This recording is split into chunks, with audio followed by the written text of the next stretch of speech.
Hi everyone, welcome to the Spiritist Talks from the Allan Kardec Spirit Center of Denver. We host these talks every first Friday of the month at 7 p.m. Eastern Time. If you miss it, don't worry, you can always watch it later in our channel, so please feel free to subscribe. Tonight, the topic is The Power of Forgiveness by Julio Carvalho. Julio Carvalho is a founder and the co-director of the Spiritist Center Divine Light in Newark, New Jersey. He is a member of the Tri-State Spirits Federation, where he works actively in the Department of Public Speaking. Mr. Carvalho participates in national and international congress and symposiums representing the United States and the Tri-State Spirits Federation. Professionally, he is a licensed clinical social worker with 20 years of experience in public speaking and field of mental health, group administration, and emotional well-being.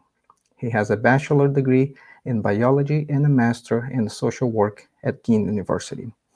Before we move to our guests, I would like to invite our friend Aldari Soprani for our initial message and the prayer. Hey, Aldari, how are you? Hi, how are you? Okay, go ahead, please. Good evening, everyone. Tonight we're gonna have the reading from the book Happy Life, psychographed by Divaldo Franco, inspired by Joana de Angelis. Calm the anxieties of your heart. What you have not yet attained is on the way. Do not suffer in anticipation by giving into depression because you lack what you do not even need. Scarcity can provide appreciation for people and things. Abundance often does the opposite. Learn to coexist with scarcity and solitude, and you will avoid the intoxication of the senses, the ecstasy of lust, and the headaches of ownership. You are what you make yourself and not what you possess or whom you are with. At this moment, let's close our eyes. Let's ask our Heavenly Father to bless us all this evening, that He may help us to understand the message of this evening, and also bless our speaker tonight, that his words can reach our hearts and make the transformation required for our betterment. Amen. So, without further ado, Julio Carvalho. Good evening, everyone. I want to express my gratitude to our friends from Connecticut in inviting us for this small talk. Most individuals have a hard time in forgiving others because they don't know what forgiveness is. And through the lenses of the Spiritist philosophy, one should not accept what others say. So I, from the get-go, ask you to please not to accept what I say.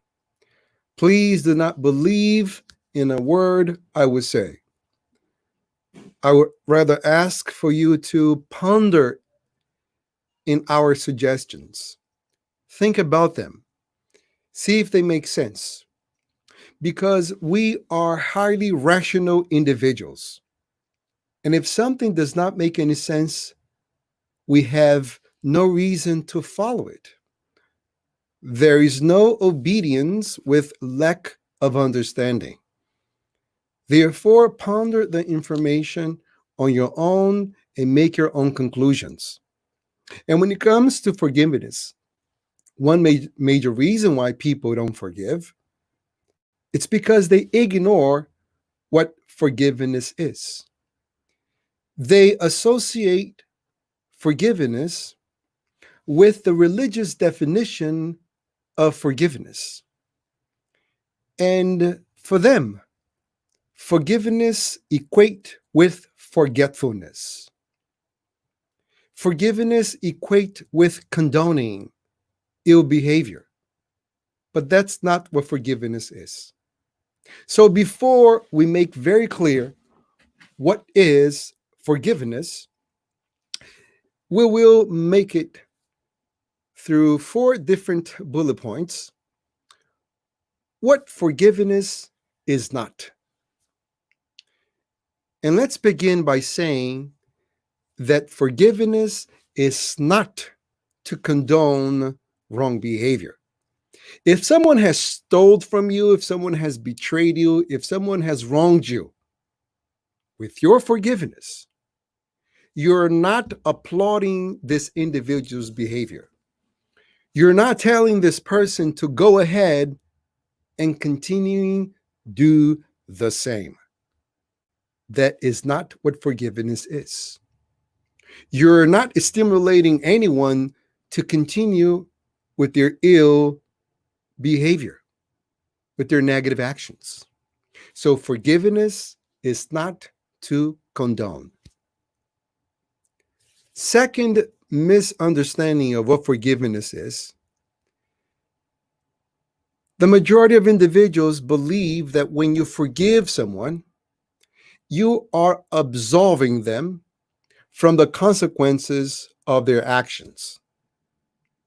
And forgiveness is not an act of observation of what the other person did to you. You're not absolving anyone from the consequences of their actions. And reason being is because when we harm someone, when we do something negative to someone else, we are actually doing it to ourselves. Your action causes a reaction. So if I do something wrong and the other person forgives me, that person is not liberating me from the consequences of my action. This is a natural law that controls our behavior. And natural laws do not need reinforcement from human beings for them to be applied. You see, civil laws are created by human beings. And because human beings are not yet perfect, their laws reflect their imperfection. And as a result, civil laws, they change throughout time and throughout space. For example, traffic laws, they change throughout space.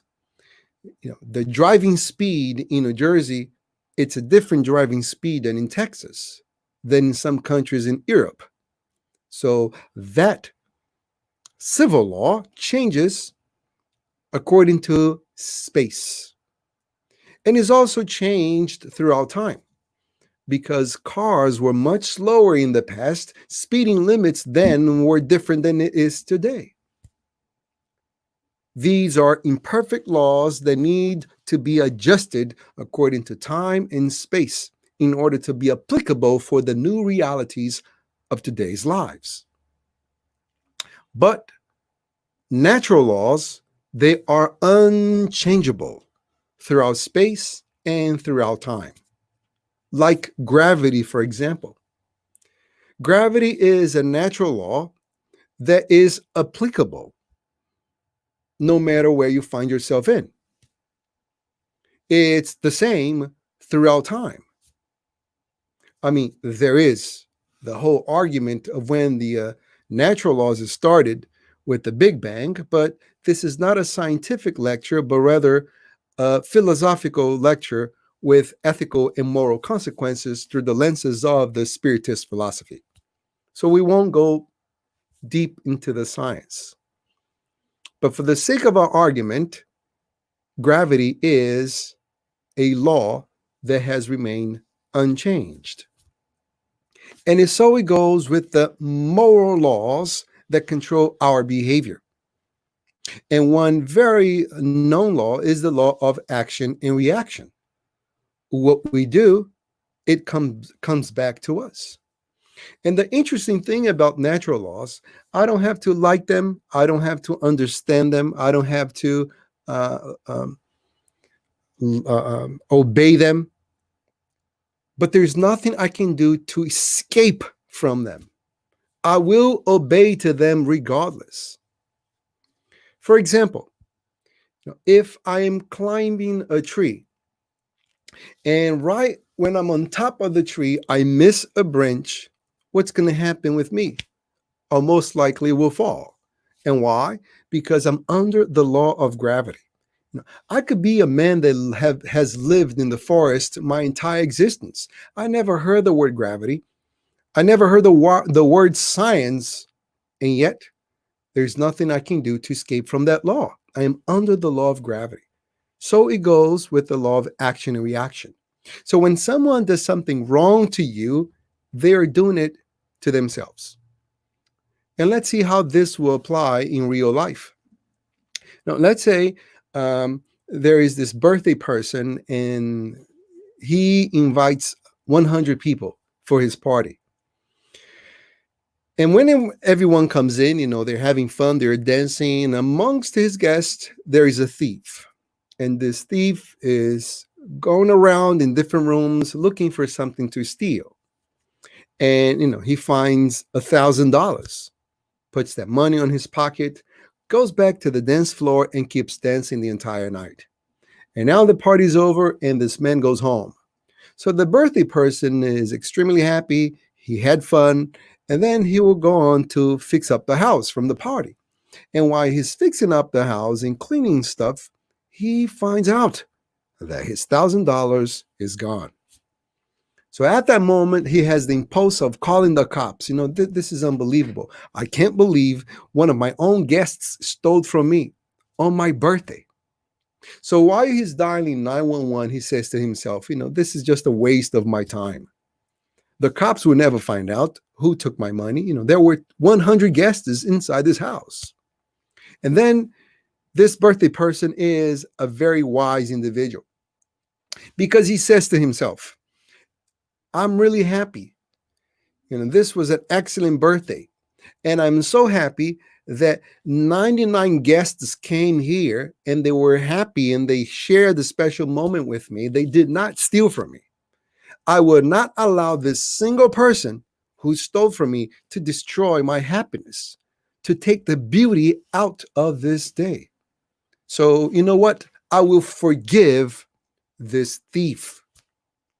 So I, the thief, I believe I got away with this crime. And why? Because the birthday person never bothered to call the cop. And I even heard from other guests that he forgave the thief. So I, as a thief, I keep stealing from other people. I go on with my life thinking that I got away with that. But 6 months go by, a year go by. Time really doesn't matter in moments like this. And then one day I'm driving home and it's raining. I lose control of my car and I hit the pole and I cause my car some damage. I take my car to get fixed. Guess how much it's going to cost me to repair my car? Well, probably in the vicinity of $1,000 or even more. And when that moment happens, this is the negative reaction of my negative action. When I stole money from that man, I did something harmful to myself. Well, some people might argue, that I got away with it. Is it really bad to steal from others? Well, there is a golden rule in order to check if what we're doing is right or wrong. And the golden rule is, would you appreciate if others had done that to you? And if the answer is no, what we're doing is wrong. If the answer is yes, what we're doing is right. So since I do not want anyone to steal $1,000 from me, I know inherently that is wrong to steal from people. So at that moment, I did something wrong. It's negative. And as a result, I get that accident. Somehow I have to return that money. That money goes back that money gets away from my hands. So you see, when you forgive someone, you're not absolving them from the consequences of their actions.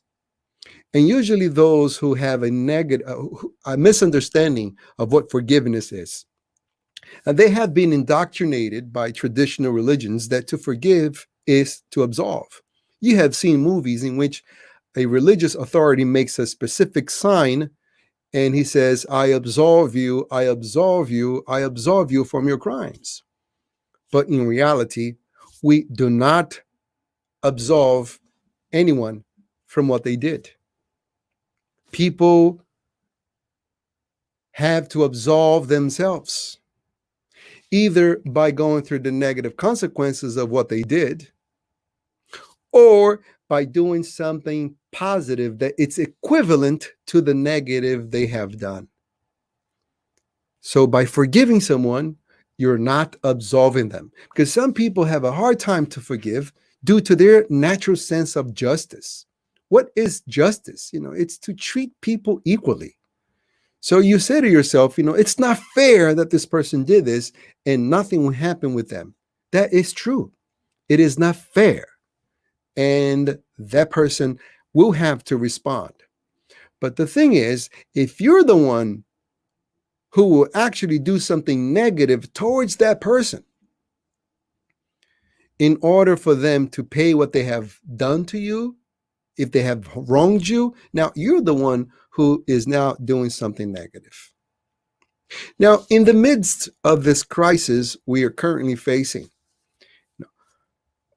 one might misunderstand this argument and think that when you forgive someone, you should not call the cops.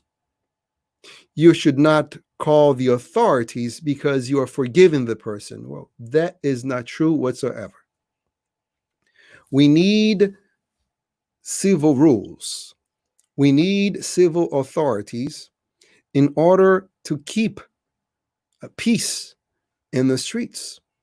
If there is a perpetrator doing evil things out there, it is my responsibility to indeed call the cops from helping other victims to experience the pain that person has inflicted.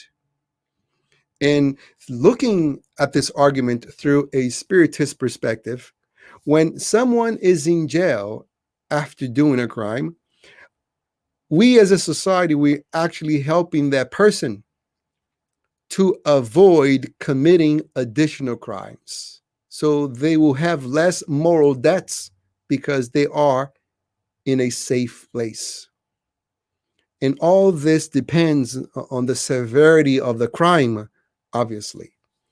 And what we have noticed, what we have watched lately on TV in reference to this man being killed in such primitive way, those who were responsible have to be accountable for what they have done in order for this kind of crime not to repeat again. So by us forgiving someone, we're not absolving anyone from the consequences of their crime. Especially those who were not caught do not believe that they got away with it. They didn't. Somehow, some way, they will have to pay back to life what they have taken from you. Because in the process of harming ourselves, others, we are actually harming ourselves. Third point, forgiveness is not to forget. Now, there are a good amount of individuals who believe that when you forgive something, you forget what took place. This is not a wise definition whatsoever.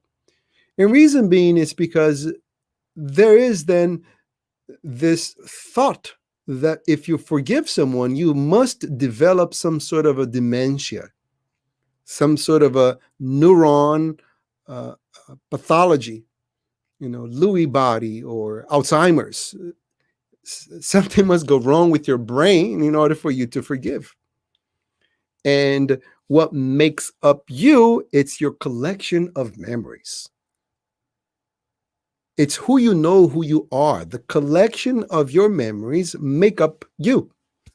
So if you forget things, if you forget who you are, you cease to exist. So to forgive, it's not to forget. Having said that, let's first spend some time talking about the power of memory within us. And one way to look at memories is to understand that memory, they have values. Now, this is not a material value like an object, but an emotional value. The values that we ascribe to material possessions depend on many different aspects of the material, of the object we are trying to purchase. One of them is location. So, for example, if I go on to purchase this phone does not have an absolute value. This phone does not cost $500 wherever I go. It doesn't. It does not have an absolute value. It has a relative value. And this relative value depends on the location of the product, probably even the time of the day we buy it. So if you go to a mall and you try to purchase this phone, it might cost you $400. But if you are at the airport and if you try to purchase the same phone, it might cost you $550. So this phone has a relative value, a value that is ascribed depending on the phone's location. Memories also have value. And the value that we ascribe to our memories depend on our perception of what took place.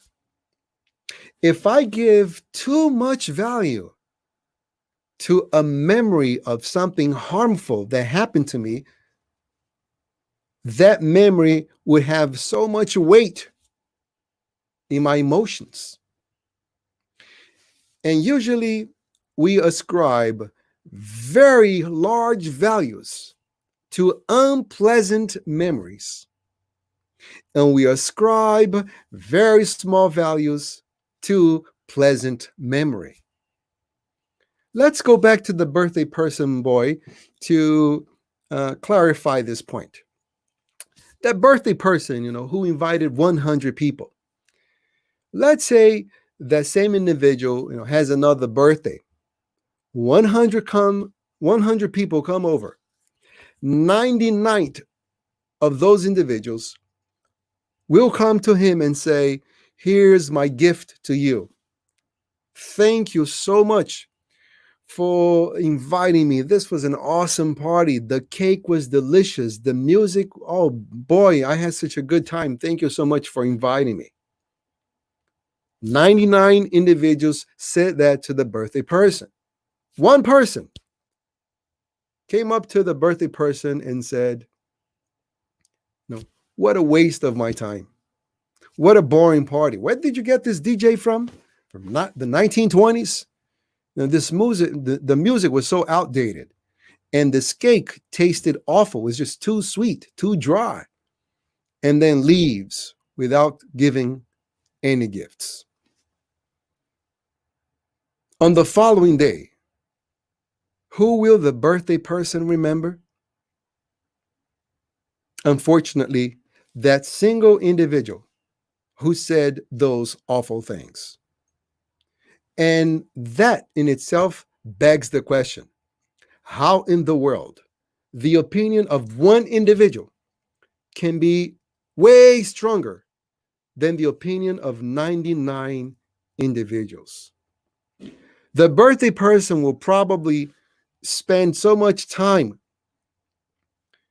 reiterating those words of sarcasm, those words of hurt, instead of repeating in his head the nice words he heard from the other 99 guests. And whose responsibility that is? Is it that individual or the other 99 individuals? The responsibility of ascribing value to our memories solely belong to us. So it's the responsibility of the birthday person either to decrease the unpleasant memory and increase the positive memory, or increase the unpleasant memory and completely forget the pleasant memory. So it seems, unfortunately, that he gave too much value to the negative memory. And that memory does not have an absolute value. It has a relative value, meaning I'm the one who ascribed value to that memory. So, although forgiveness is not to forget, when we understand the power of memory, then we're able to change how we feel about things that have already occurred. Now, neuroscientists are always doing experiments in order to further understand how the brain functions. And one very interesting experiment they have done was with this individual that had electrodes placed on his head, and the individual was connected, of course, through an electrical encephalogram. And the objective of this machine is to pick up electric waves and transcribe them to signals in a monitor so the neuroscientists can understand what's going on with the brain. So they did 2 experiments with this person. They placed a chair in front of this individual and told that individual to look at this chair. And the individual stood there looking at the chair, and a specific wave function was showing on the monitor. And after a while, they recorded those brain waves, and then they did a second experiment. They told the subject to actually close his eyes, and they removed the chair altogether. And this time, the neuroscientist told the subject to only think of the chair, to see the chair in his mind. So the man stood there just picturing the chair in his mind. And the neuroscientists concluded beforehand that they might see a smaller wave or a bigger wave because this was a different experiment. But for their surprise, the same kind of wave came back on the monitor. The same kind of wave. And this has very important applications to the topic of forgiveness, because this experiment gives us evidence that your mind cannot distinguish from what is seen from what is thinking. Let me repeat that. Your mind cannot distinguish what is seen from what is thinking. So for your mind, you thinking of something and looking at is the same. What that means is that the memories that you have about things that happened in the past, it is the same as they are reoccurring to you because your brain cannot distinguish the difference. So let's say in the year 2015, someone came up to you, said some nasty words, and they punched your face. And I'm sorry about the crude examples I give, but they're easier to explain. So someone came up to you, uttered some profanity, and hit your face. On the following day, you woke up, and the first image that came to your mind was this person uttering profanity and hitting your face. 2 days went by, and you were thinking about this person who uttered some profanity and punched your face. Now, a week goes by, and here you are, full of resentfulness, full of grudge for what this person did to you. A whole month goes by, and you still are thinking about this person. And every day when you remember what took place, you are seeing their image hitting your face. Now it's the year 2016, and you're still holding on to that grudge, to that resentfulness. The word resentfulness, resentment, has a very good definition when you just look at the word. It has a very good description of itself when you look at the word, because the prefix re means to do something over again. And zent comes from feeling, experience emotion. So to resent is to re-feel what we experienced. So now it's the year 2017, and the person's still stuck in those unpleasant memories. And now it's the year 2020. 5 years have gone by, and this individual is still stuck in that moment in time. And now the question is, how many times have that individual hit the person? Well, that person hit this individual just once. Now, how many times have the individual re-punched themselves on the face throughout the 5 years? You multiply 5 times, which is the amount of year, by the amount of days in each year. That's 5 times 365. And that gives you way more than 1,500 punches on your face. So each time this individual remembered what took place, they re-punched themselves in the face. So it's not a wise thing to remember unpleasant memories. Because remember, the neuroscientific experiment showed that our mind cannot distinguish what it sees from what is remembering, from what is seen in our mind. So if I see someone punching my face, I experience the emotion of being re-punched again. It's not a wise thing for one to do. But then, if we were physically present, I know someone will raise their hand and ask, how can I forgive, or better said, how can I forget something unpleasant that happened to me? Well, let's go back to memory having values. We are the ones who ascribe value to a memory. So if something is bothering me to this degree, it means I have ascribed a very large value to this memory. And in order for me not to be bothered by this negative memory, by this unpleasant memory, I have to take away the value from that memory. I will actually make that memory starve. I have to take the emotional value I have ascribed to that memory. Let me repeat that. This is a key point in understanding how our memory works. We have to take the emotional value out of that memory. And how are we going to do this? By practicing thought substitution. We're going to practice thought substitution, which is to substitute one thought by another one. And this advice came from Joanna Evangelist through the medium Divaldo Franco. She is a psychologist, and she provides this powerful psychotherapeutic tool in order to help us to remove the emotional value of unpleasant memories and to actually give more value to pleasant memories. And this is how we're going to do this in practicality. Let's say you remember the person punching your face. Immediately, you're going to remember something pleasant instead. Remember a day someone gave you a gift. Remember a day you were on vacation.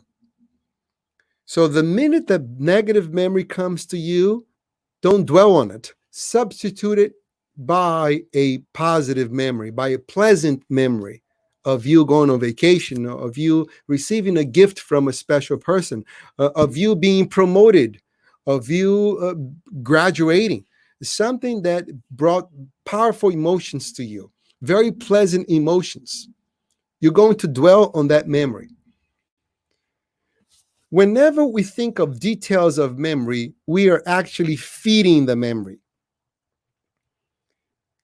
Just the same way we have to feed our bodies in order to survive. We give food, we give nutrients to our body. The same it goes with memories. Memories need to be fed. You know how you need to remember a certain number? You keep repeating that number to yourself. So this memory that bothers me is very strong within me. So I have to make that memory starve. And whenever I sit there and I recollect the details of that memory, I'm making the memory stronger. So in this example, I sit there and I think of this guy coming to me. I say to myself, he had a red shirt, and it was rainy at the time. There was 3 people there. And when he came up to me, he said this word and this word again. And then with his right arm, and he was wearing a watch, and I could even see the watch coming towards my face. If I'm remembering, if I'm recollecting, if I'm saying to myself all these details, I'm feeding the memory. So the first moment I get the image of the negative, of the unpleasant memory in my head, immediately substitute for something positive. And now remember all the details of the pleasant memory.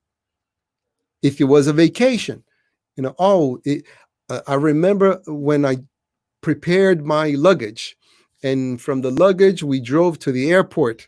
And when we got to the airport, we looked at the monitor and it said, flight on time. We were so happy because there were no delays. And then we went to the airplane. And once we got to the airplane, I asked myself, what I want to drink, maybe some cup of coffee or an orange juice. And when we got there, it was so sunny, it was so warm. So I'm dwelling on the pleasant memory. Oh, I remember someone gave me a gift. It was a friend of a coworker of mine who came up to me, and he found out it was my birthday. And he knew I like a specific kind of music. So he gave me this a ticket for me to go to a concert. And I went to the concert, and they played my favorite music. And I'm dwelling on the pleasant memory. And as I dwell on the pleasant memory, I'm feeding the pleasant memory to make more alive so I could re-experience the pleasant emotions. And at the same time, I'm making the unpleasant memory starve. And what would that do for me over time? Because this would not be an instant healing. That, my friends, rarely exists. This is a medication that you have to give to yourself throughout the days, the weeks, the months, and even years, depending on how much you have fed the unpleasant memory. So I have to practice this thought substitution over and over again, as much as it takes me, in order to make that memory starve. What's going to happen is that I will not develop amnesia over the unpleasant memory. What will happen is that from time to time, I might remember the punch, but it's not going to bother me emotionally as it did in the past. 2 years, 3 years might go by, and I'm practicing this thought substitution. And I could even one day, while walking on the street, see the individual who actually punched me. And you know what's going to happen? Yes, I will remember what that person did to me, but it's not going to bother me whatsoever, because I completely remove the emotional value I had ascribed to that memory. And as a result, I'm able even to face the individual without feeling any emotional disturbance. And this is something that only you can do for yourself.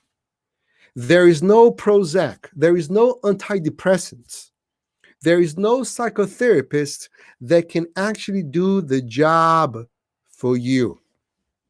Only you can make this mental exercise. And this is something pivotal. It's a key factor in order for us to liberate ourselves from those unpleasant memories. Practice thought substitution. Why not remember the good things other people have done? It's amazing how selective our memories can be. If someone does harm to me, I remember that forever. But if someone does good to me, I rarely remember what they did. I express my ingratitude. But if I do something good to someone, I remember that forever. But if I do something bad to someone, I quickly forget what I did. Memory can be very selective based on our interest. But if you want to enhance the quality of your emotional life, we have to exercise ascribing more value to pleasant memories and remove the values we have given to unpleasant memories. So let's just recap here. We have spoken for 41 minutes. We have here three major points. Forgiveness is not to condone. Forgiveness is not to forget. Forgiveness is not to agree with what the other person did to you. Forgiveness is not to absolve. So you have forgiveness is not to condone, forgiveness is not to absolve, forgiveness is not to forget.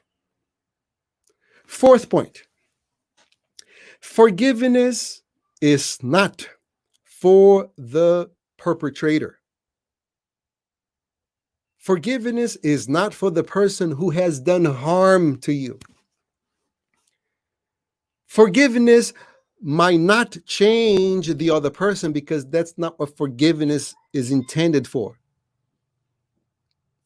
You see, if you forgive a thief will continue stealing from other people because that's what or thieves are.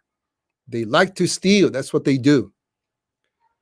If you forgive a traitor, someone who betrayed you, that person will continue betraying other people because your forgiveness is not for the other person. Although the word says forgive, we're not giving it to the other person because it's not changing the other individual. So that's another big misconception. Forgiveness is not for the perpetrator, the individual who caused you harm. So if forgiveness is not to condone, if forgiveness is not to absolve, if forgiveness is not to forget, if forgiveness is not for the perpetrator, then what is forgiveness? And who is it for? I don't know if some of you remember the Oprah Winfrey show, and she had a guest one day.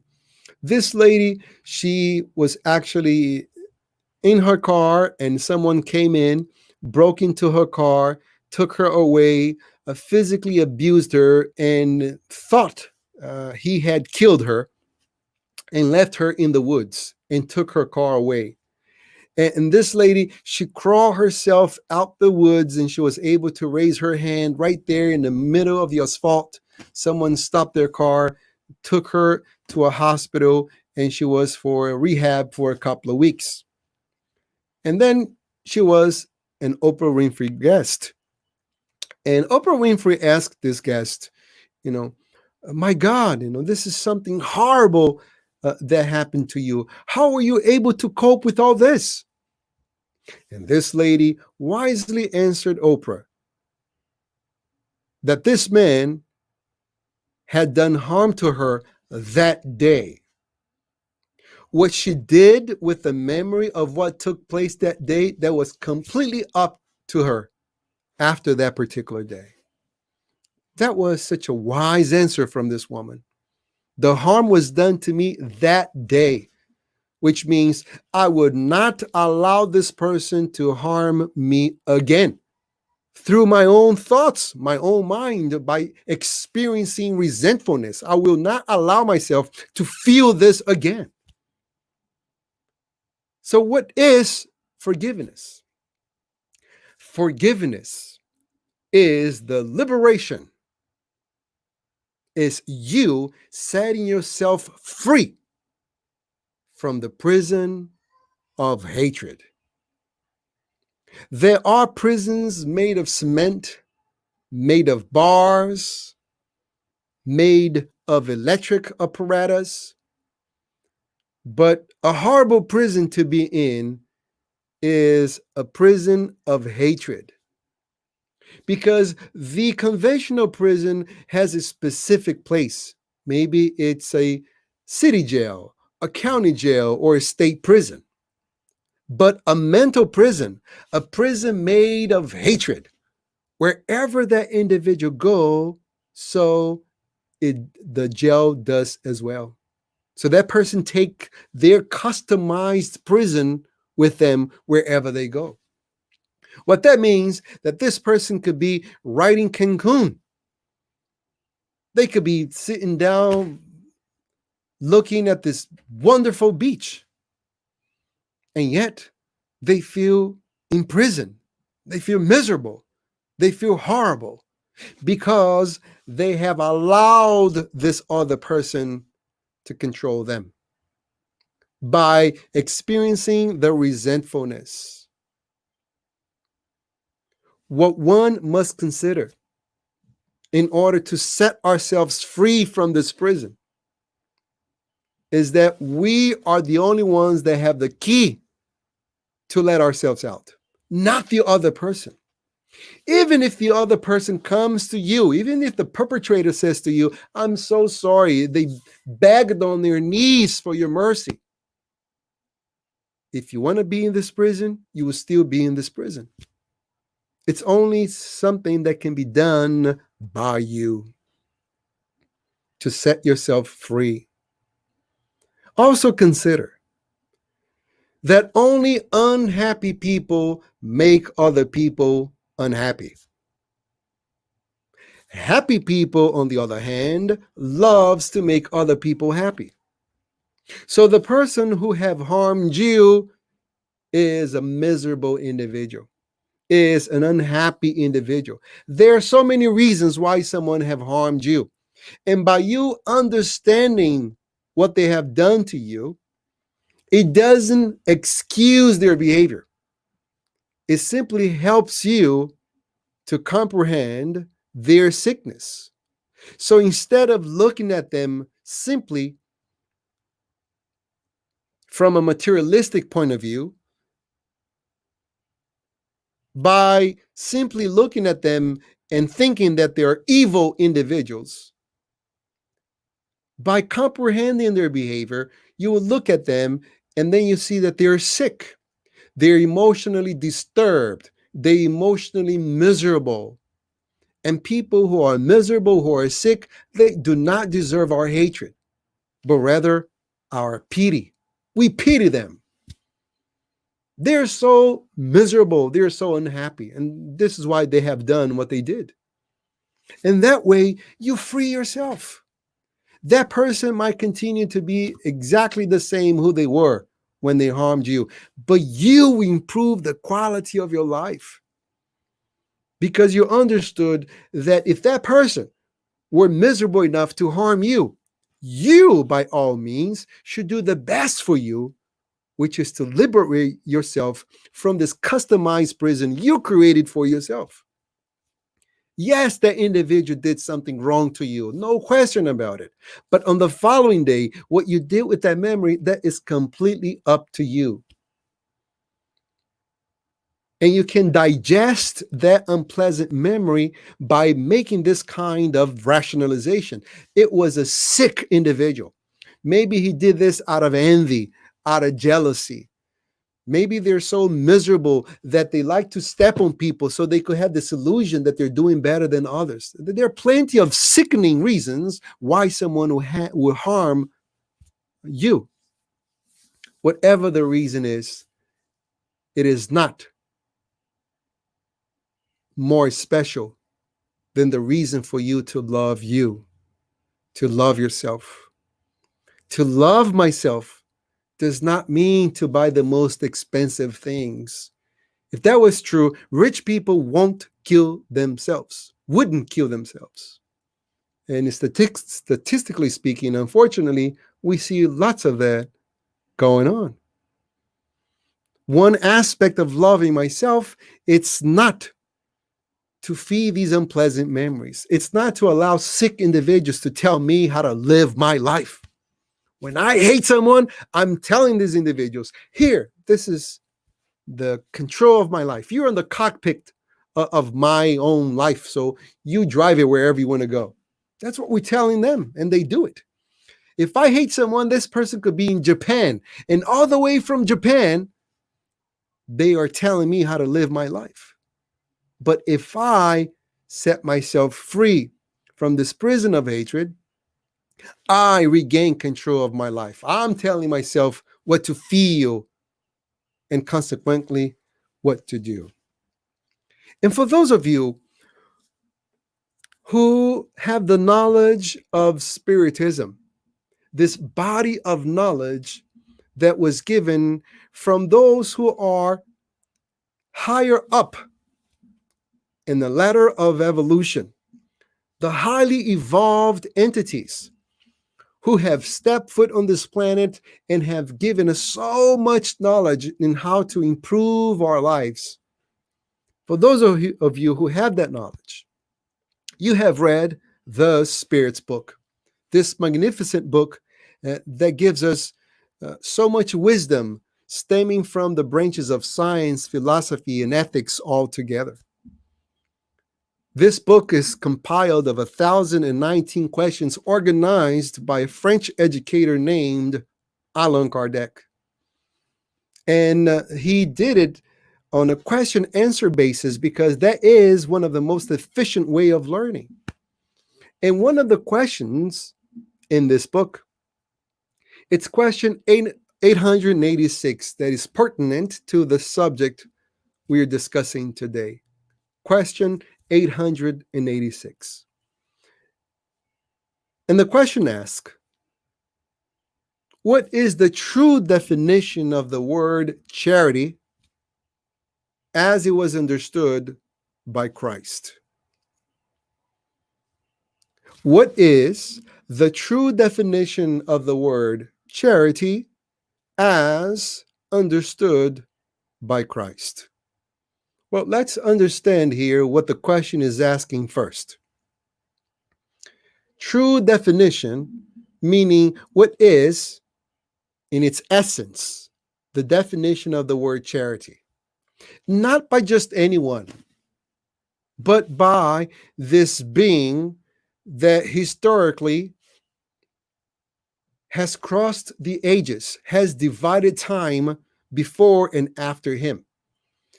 An individual that through his act have shown to us his higher order origin, Christ. It's not just anyone, because if you might ask, someone who likes football, what is the true definition of the word charity for you? This guy might say, well, the true charity for me is to gain a ticket to watch a football game.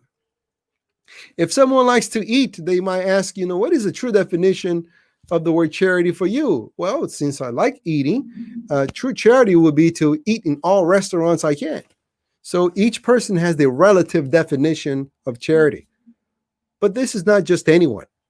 This is the most evolved individual that has stepped foot on this planet. And what is the true definition of the word charity according to him? And the answer is benevolence towards all,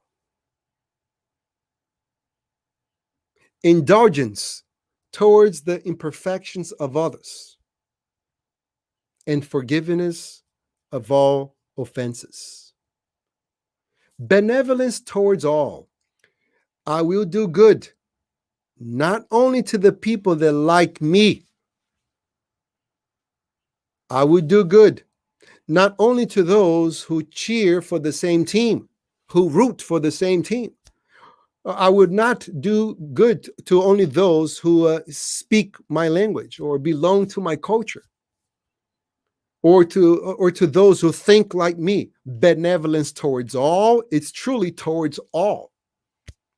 Indulgence towards the imperfections of others. That's another way that Christ understood charity.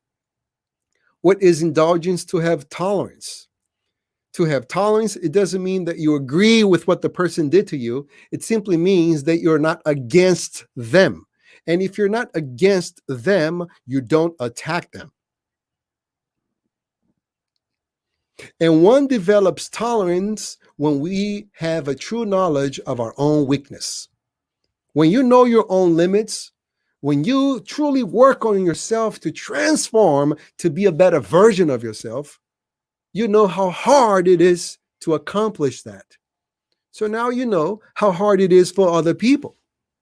Therefore, you are tolerant towards their imperfection because you are aware how much it costs you to improve yourself. That's just a one tiny aspect. These the topic of benevolence, of charity, it's a whole lecture in itself. But I'm just summarizing that forgiveness is a true type of charity. Why forgiveness is a true kind of charity, one that was understood by Christ. You see, if I give something to someone, if I give an object to someone, in reality, this object does not absolutely belongs to me. Objects, money, titles, these are temporary possessions that are in my hand temporarily. So when I give something to someone, I am transferring a value that really does not belong to me. When I leave this biological machine, when I leave my body, I leave everything behind. And this is why everything that I'm leaving behind, it's not truly mine, but it was temporarily under my management. So I'm leaving them behind. So when I give you a gift, I am just transferring a value that belongs to the supreme intelligence of the universe, to God, and I'm transferring it to you. But when I forgive someone, I'm truly giving something of myself. And why is that? Well, that's because if I hold if I have resentment, if I have grudges against someone, only I can give that to the other person. No one else can. Not even God. And why not? Because it's not God who is resentful against that person. It's not my neighbor, it's not my wife. It's only I can give that forgiveness, because I'm the one who is actually holding resentfulness. So true charity, as according to Christ, is to forgive others. And do so by forgiving. You would definitely feel much lighter. You'll feel happy. You'll be at peace with yourself. Thank you so much for your attention.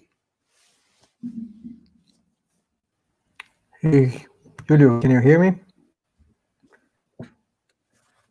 Yeah.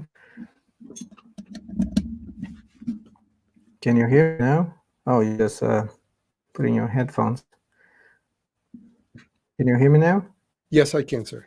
Okay, well, thanks a lot for this fantastic lecture and talk about forgiveness. Before we end it, and we do a final prayer.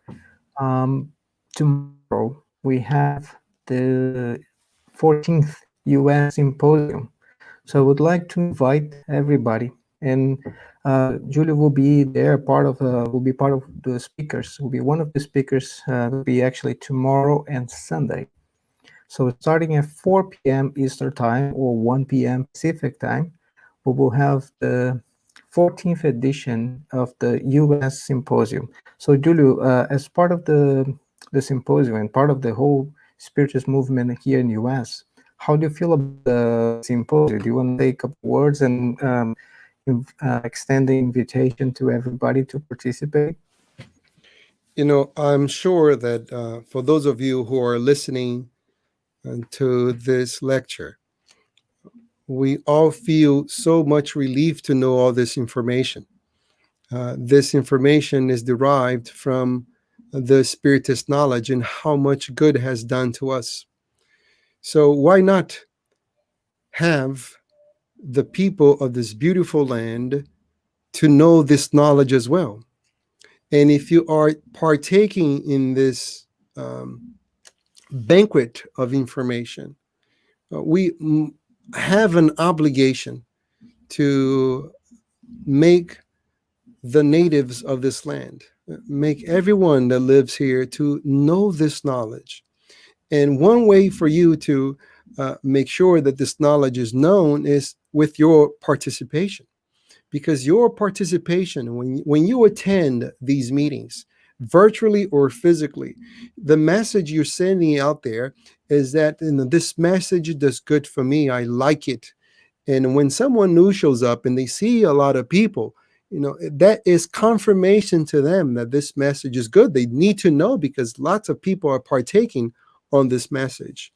So your attendance is of extreme importance to all of us in order to disseminate this message. So I ask you kindly, please listen to the lectures tomorrow live. I know they will be recorded, they will be posted online, but we are asking you to do your share, to do your return of all the benefits you have received from the Spiritist philosophy by attending. Now, usually I get friends of mine who would say to something like this, oh, I'll pray for you guys, or spiritually, I'll be there, or I'll be there in spirit. We don't need your spirit. We need your bones and flesh to be present with us, so we feel that we are accompanied by you, and that gives us a stimulus to continue doing what we're supposed to do. That's great. And so tomorrow is starting at 1 p.m. Eastern time. You will be live on YouTube channel and also on Facebook. You can just search by going there and doing U.S. Spiritist Federation. So it will be very easy to find the channel. It's also important that you watch live, but also subscribe to the channel so you can get future notifications when new videos are on or new events are on. So it's actually a very good source of material for your understanding, your growth. So please feel free to check it out and participate. As Julio mentioned, there'll be tomorrow and then Sunday. There'll be 2 days of many different lectures, different styles, different approach. So everybody's welcome and invited to join. And with that, I would like to thank you for watching, and also thanking our friend Julio for coming and giving us this wonderful lecture about forgiveness, and also thank our Father and our Master Jesus for all the opportunities we have and everything that we have in our life.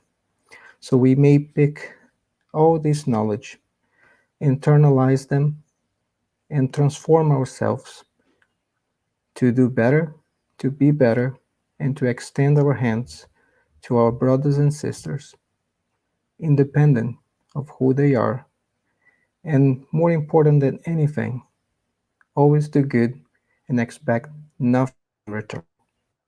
And with that, we close today, and thanks again for watching. We see you next time. Thank you, Judy. Thank you for inviting me.